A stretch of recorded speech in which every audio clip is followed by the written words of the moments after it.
কুল যদি কুল বলি কুল তো খাও, আর উল আপনি বলে দেন আমরও সিগা। কুল এটাও আমরও সিগা, অর্থ বেশ কম। এটা কপ আর কাপ। কাপ দেওয়া বললে অর্থ হবে কি খাও, আর উল কপ দেওয়া বলি তাহলে অর্থ হবে কি আপনি বলে দেন। তাহলে এখানে একটা বোঝার বিষয় আছে। আমরা যখন এই সূরা তেলাওয়াত করব তখন কি বলবো? কুল হুয়াল্লাহু আহাদ। তাহলে কুল হু বলবো না, উল আল্লাহু আহাদ। এখানে ও শব্দ আছে, অনেকে তেলাওয়াত করতে গিয়া এখানে ও শব্দ বাদ দিয়ে দেয়। এই যে খুঁটিনাটি বিষয়গুলি বলতেছি, অনেকের মনে থাকবে, অনেকের মনে থাকবে না। অনেকে বলবো হুজুর আনছি বয়ান করার জন্য, কিছু ঘটনা বলবে, ঘটনা করে চোখের পানি ফেলাইবো, আমরা এরকম বলবো বাহ চমৎকার বয়ান করছে। ওইটাই শুনবেন নাকি তাফসীর শুনবেন? তাফসীর শোনা দরকার, ভেতরে কিছু নেওয়া দরকার। শত শত মাহফিল হইতেছে, পরিবর্তন নাই, কারণ খোরাক নিতে পারতেছি না, দেহের খোরাক দরকার। নবী গো আপনি বলে দেন কুল হুয়াল্লাহু আহাদ। আল্লাহ কয়জন? আল্লাহ কয়জন? আরে মুসলমান চিৎকার মেরে বলতে হবে আল্লাহ কয়জন?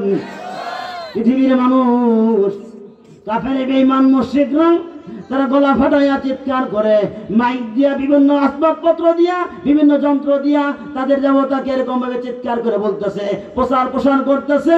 আমরা হক কথা প্রচার করতে আমাদের ভয় লাগে, ঠিক না বেঠে?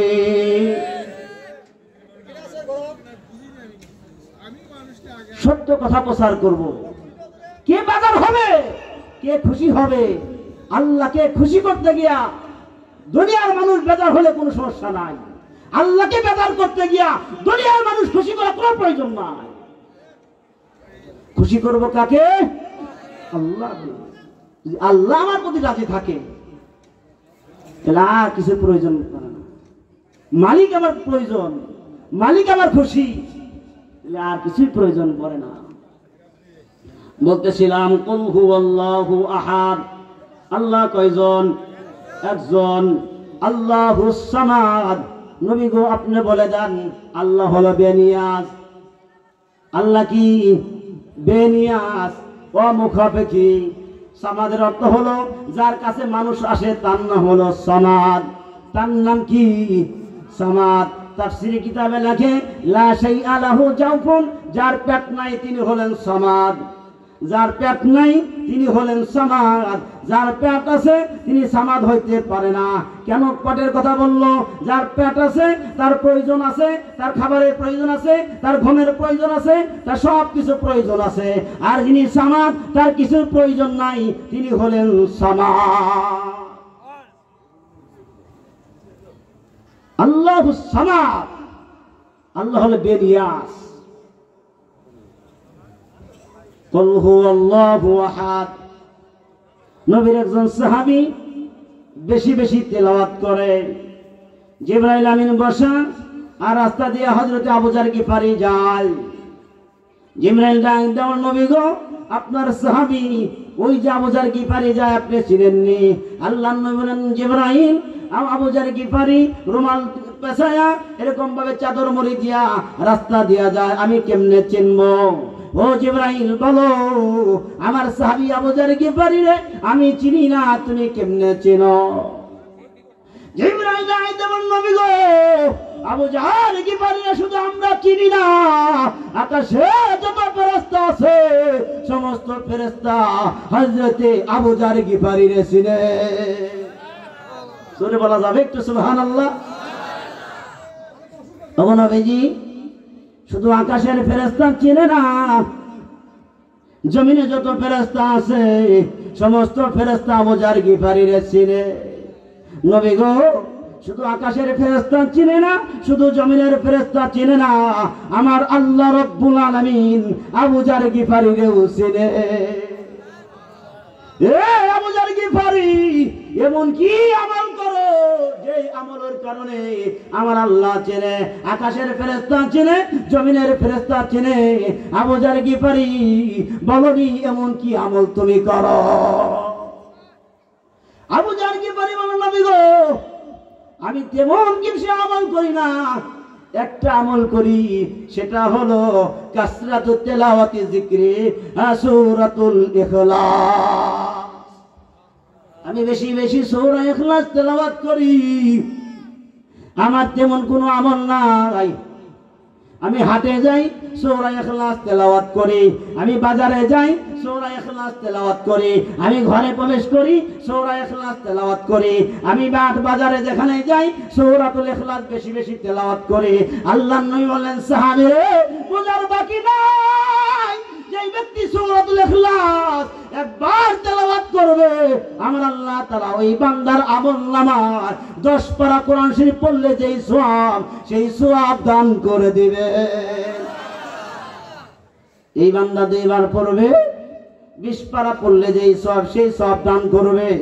যেই বান্দা 3 বার পড়বে, ওই বান্দার আমলনামায় গোটা কোরআন পড়লে যেই সওয়াব, সেই সওয়াব আমার আল্লাহ তাআলা বান্দার আমলনামায় দান করে দিবেন। আজকে থেকে সূরাতুল ইখলাস বেশি বেশি তেলাওয়াত করা যাবে নি বাবাজিরা আমার। আবু জার গিফারি ঘর ছিল না, বাড়ি ছিল না, শুধু একটাই ছিল, নবীর গোলাম ছিলেন, নবীর খাদেম ছিলেন। খেদমতে আবু জার গিফারি খায়রুল বাশার জিন্দেগি মে না বানায়া আপনা ঘর। আবু জার গিফারি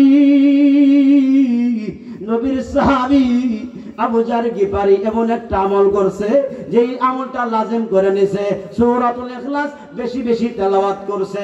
আমরাও যদি সূরাতুল ইখলাস বেশি বেশি তেলাওয়াত করি, আমরাও আমাদের মালিকের কাছে মাহবুব বান্দা হয়ে যাব। শাইখুল হাদিস আল্লামা আজিজুল হক রাহমাতুল্লাহ আলাইহি 2008 সালে হযরতের কাছে বুখারী পড়ছি। ফজরের পরে এরকম বলতেন, আলা ইন্না বাজার কদমাত। প্রতিদিন, একদিন না, কাহিনী কি প্রতিদিন বলে কে? আলা ইন্না বাজার কদমাত, আলা ইন্না বাজার কদমাত। আল্লাহর নবী ভবিষ্যৎবাণী করেছিলেন 3 জন সাহাবীর ব্যাপারে। একজন সাহাবীর নাম হযরতে মিকদাদ রাদিয়াল্লাহু তাআলা আনহু, আর একজন হযরতে আবু জার গিফারি রাদিয়াল্লাহু তাআলা আনহু, আর একজন হযরতে আনাস রাদিয়াল্লাহু তাআলা আনহু। মিকদাদ দুনিয়া থেকে বিদায় হয়ে গেছে, আনাস বিদায় হয়ে গেছে। নবীজির ভবিষ্যৎবাণী ছিল অমুক পাহাড়ে ওই 3 জনের সাহাবীর ভিতরে একজন সাহাবী ইন্তেকাল করবে, আর ওই ইন্তেকাল করার পরে 70,000 ফেরেশতা তার জানাজার আর কাফনের ব্যবস্থা করবে। আবু জার গিফারি বললেন, স্বামী হে প্রাণের স্ত্রী শোনো, নবীজি ভবিষ্যৎবাণী করছে 3 জন সাহাবীর ব্যাপারে। 2 জন সাহাবী দুনিয়া থেকে বিদায়, আমি একমাত্র আবু জার গিফারি বাকি। আবু জার গিফারি রাদিয়াল্লাহু তাআলা আনহু পাহাড়ের দিকে রওনা। স্বামী স্ত্রী রওনা করছে। পাহাড়ে যখন পৌঁছে গেছে, হঠাৎ করে পেট ব্যথা শুরু হয়ে গেছে। এবার স্ত্রী যায় পানি আনতে। ওই যে মরুভূমি এলাকা সাদা দেখা যায়, বোঝা যায় ওখানে পানি। আবার দেখে না পানি নাই, ওই যে সাদা দেখা যায় ওখানে মনে হয় পানি, না পানি নাই সেখানে দেখা যায় বালি। এরকম ভাবে ঘুরতে থাকে, কোথায় পানি পাওয়া যায় না। কিছুক্ষণ পরে আল্লাহর বান্দা আবু জার গিফারি দুনিয়া থেকে বিদায় হয়ে গেছে। আর আকাশ থেকে আওয়াজ আসছে, আলা ইন্না বাজার কদমাত। আব্দুল্লাহ ইবনে মাসউদ রাদিয়াল্লাহু তাআলা আনহু 70 জন সাহাবীকে নিয়ে ওই রাস্তা দিয়ে এরকম ভাবে রওনা করছে, মুসাফির হইয়া ব্যবসার উদ্দেশ্যে রওনা করছে। আবু জার গিফারি রাদিয়াল্লাহু তাআলা আনহু আলা ইন্না বাজার কদমাত, আলা তাকিদের জন্য, ইন্না তাকিদের জন্য, কদ তাকিদের জন্য 3টা শব্দ তাকিদ দিয়া বুঝাইছে নবীর সাহাবী আবু জার গিফারি দুনিয়াতে না। আব্দুল্লাহ ইবনে মাসউদ রাদিয়াল্লাহু তাআলা আনহু সাহাবীদেরকে নিয়ে এরকম জানাজার জন্য ব্যবস্থা করছে। জানাজার সময় দেখা যায় টুপি আর টুপি, সাদা জামা, টুপি আর টুপি। তার নাম হলো আবু জার গিফারি। এ বান্দা শোনো, মালিক রে খুশি করতে বেশি কিছু লাগে না। আখলিস দীনাকা ইয়াকফিকা আমালুল কলিল। এর বান্দা আমল কলব হইতে পারে, সেটা যদি তোমার খুলুসিয়াতের সাথে হয়, ওই একটা আমলই তোমার নাজাতের জন্য যথেষ্ট হয়ে যাবে। বাবাজিরা আমার, এ দুনিয়াতে কেউ থাকতে পারবো না, দুনিয়া থেকে সকলেই বিদায় হতে হবে। সূরাতুল ইখলাস বলতেছিলাম, নবীর এক সাহাবী আসছে, নবীজি আমি সূরাতুল ইখলাসকে বড় ভালোবাসি, মহব্বত করি। সূরা ইখলাস আমার কাছে ভালো লাগে। আল্লাহর নবী বললেন, সাহাবীরে তুমি যদি মন থেকে বলো আর সেটা যদি আদায় করে থাকো, ইয়্যাহা আন তাদখুলাল জান্নাহ, সূরাতুল ইখলাস তোমাকে জান্নাতে পৌঁছায়া দিবে। নবীর একজন সাহাবী ইমামতি করে, খালি সূরা ইখলাস পড়ে, সব রাকাতে খালি সূরা ইখলাস পড়ে, সূরা ইখলাস খালি তেলাওয়াত করে। নবীজির কাছে আসছে, ওগো নবীজি, এমন একজনকে ইমাম দিলেন যে ইমাম শুধু সূরা ইখলাস তেলাওয়াত করে। আল্লাহ আমি ডাক দেন, সাহাবী এমন কি আমল আর কোন সূরা কি তুমি পারো না? সূরা ইখলাস বেশি বেশি বড় কারণটা কি? সাহাবী বলে, নবী গো, সব সূরাই আমি পারি, কিন্তু সূরা ইখলাসকে আমি বড় ভালোবাসি। এই সূরা ইখলাসের ভিতরে আল্লাহর ওয়াহদানিয়তের কথা আছে, আল্লাহর জাতের কথা আছে। শুধু কেবলমাত্র সূরাতুল ইখলাসের ভিতরে আল্লাহর ওয়াহদানিয়তের কথা আছে। এই জন্য এই সূরাকে আমি বড় মহব্বত করি, ভালোবাসি। আল্লাহ নবী বলেন, সাহাবী রে, তোমার জন্য আমার আল্লাহ তাআলা জান্নাতকে ওয়াজিব করে দিয়েছে। এই জন্য বাবাজিরা আমার, সূরাতুল ইখলাস পড়া যাবে কি যাবে না? আমলটা কম না বেশি?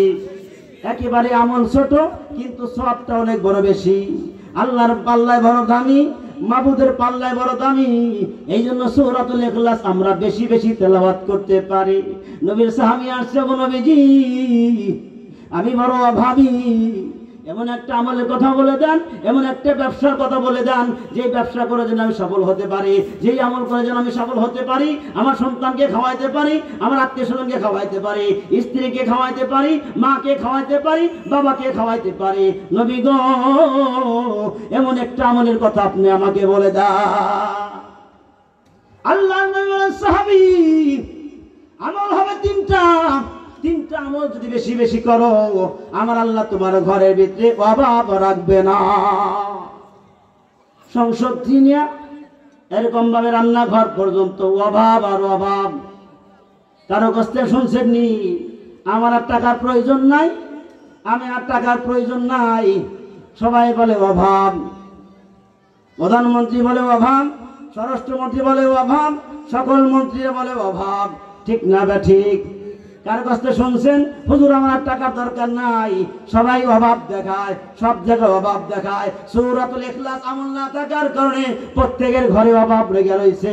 দোকানদার বাবাজিরা আমার, আর ঘরের বাবাজিরা আমার, ব্যবসা বাবাজিরা আমার, চাকরিজীবী বাবাজিরা আমার, সূরাতুল ইখলাসকে লাজিম করে নেন। সূরাতুল ইখলাস যদি লাজিম হয়ে যায়, ওই বান্দার কোনো অভাব থাকবে না। সাহাবী বললেন, নবী গো, তিনটা আমল কি? আল্লাহর নবী বলেন, তিনটা আমল হলো, এক নাম্বার আমল তুমি সূরাতুল ইখলাস বেশি বেশি তেলাওয়াত করবা। দ্বিতীয় নাম্বার আমল হলো, তুমি যখন ঘরে প্রবেশ করবা, ঘরের ভিতরে যদি লোক থাকে তাহলে সালাম দিবা, আর যদি ঘরে লোক না থাকে আসসালামু আলাইকুম ওয়া আলা ইবাদিল্লাহিস সালিহিন বলবা। আর আমি নবীর উপর বেশি বেশি দরুদ পড়বা। সাহাবীরে, এই তিনটা আমল বেশি বেশি করো, আমার আল্লাহ তোমার ঘরে কোনো অভাব রাখবে না। জিকির করিলা ইলাহা, জোরে লা ইলাহা, জোরে লা ইলাহা, জবান খোলে লা ইলাহা, লা ইলাহা, হয় নাই, জোরে বলতে হবে, লা ইলাহা, জোরে লা ইলাহা, লা শব্দ টান দিয়া, লা ইলাহা, লা ইলাহা, লা ইলাহা, হয় নাই, লা ইলাহা, লা ইলাহা ইল্লাল্লাহু মুহাম্মাদুর রাসূলুল্লাহ।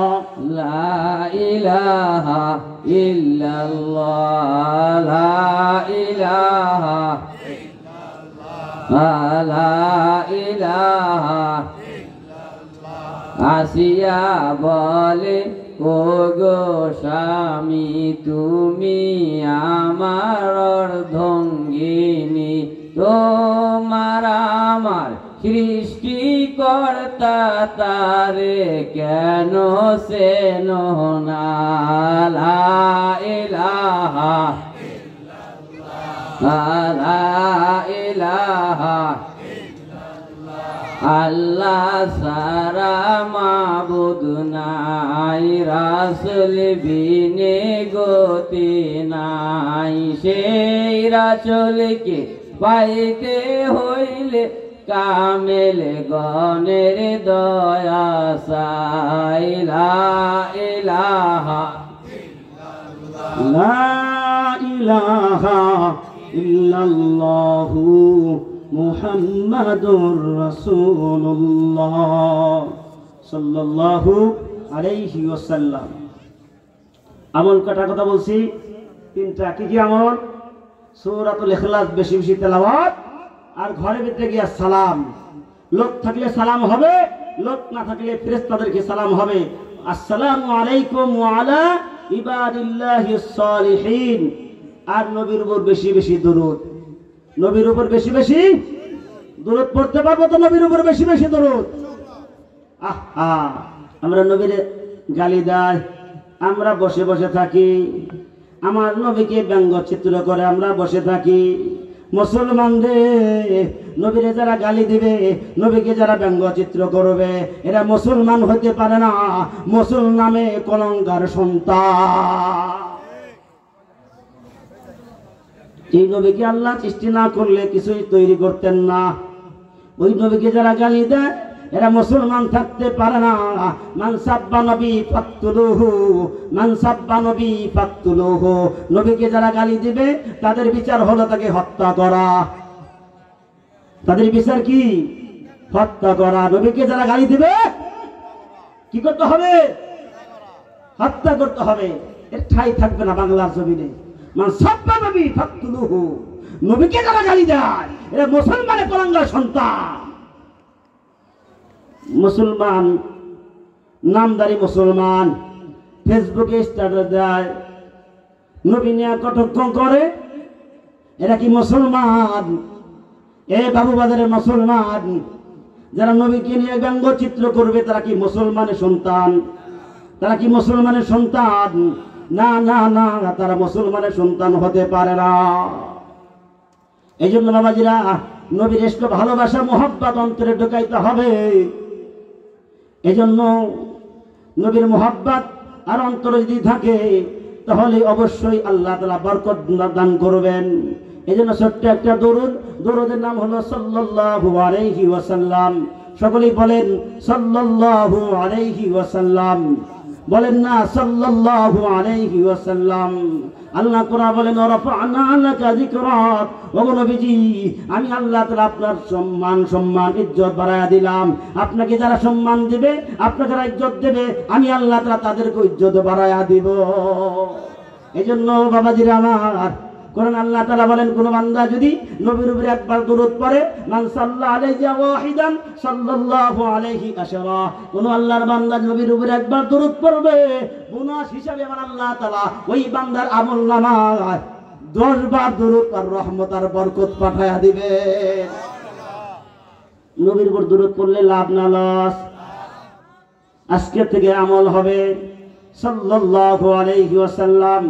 এরে মুসলমান, তুমি বিপদে পড়ো, দরুদ পড়ো। এ মুসলমান, তুমি বিপদে পড়ো, সূরা ইখলাস পড়ো। তুমি বিপদে পড়ো, আফসুস সালাম বাইনাকুম, পরস্পর সালাম দাও। সালাম দিলে আমার আল্লাহ বিপদ দূর করে দিবে। আর সূরা ইখলাস পড়লে আমার আল্লাহ বিপদ দূর করে দিবে। আর নবীর উপর দরুদ পড়লে আমার আল্লাহ ওই বান্দার বিপদ রাখবে না। আল্লাহর এক বান্দা বাবাকে নিয়ে হজ করতে, হজ করতে গিয়া এক যুবক খালি তসবিহ পড়ে, খালি দুরূদ পড়ে। রাহেল রাজাত নামক কিতাবের ভিতরে আসছে, বুজুর্গ ব্যক্তি বলতেছে, যুবক